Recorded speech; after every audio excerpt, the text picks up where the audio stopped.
Senhora presidente, caros colegas vereadores, de novo. É que mudou o sistema aí, a guria tirava, mudou totalmente. E aí tá sempre vazia, aí vazia é fácil cair. Mas de qualquer forma, parabenizar o deputado Marcon pela emenda,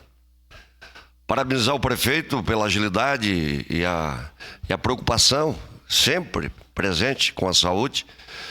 Mas parabenizar, evidentemente, o Geraldo, que está aqui, representando o Hospital Vivi Ramos. Ele que vinha nos últimos dias, e eu vinha diariamente conversando com ele, nós, como Comissão de Saúde,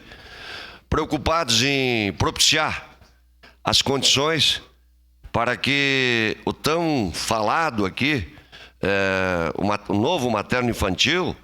esperado e apoiado por mim e pela comissão, todos os passos que foram necessários, Geraldo, nós como Comissão de Saúde, nós estivemos sempre prontos para agilizar e para que os recursos cheguem rapidamente ao Hospital Vivi Ramos e que o materno infantil seja uma realidade no plano A. Mas a gente sabe e pede que o hospital tenha o plano B, se por uma razão ou por outra não venha conseguir concretizar aquele projeto que eu assisti e elogiei várias vezes aqui, e até disse que eu gostaria de nascer de novo e ter o privilégio de nascer naquele aconchego do Hospital Vivi Ramos, porque vai ser uma estrutura exemplar. Então eu só queria ratificar a minha posição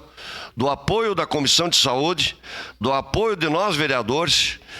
porque nós temos prioridade, a saúde é prioridade, e sendo prioridade,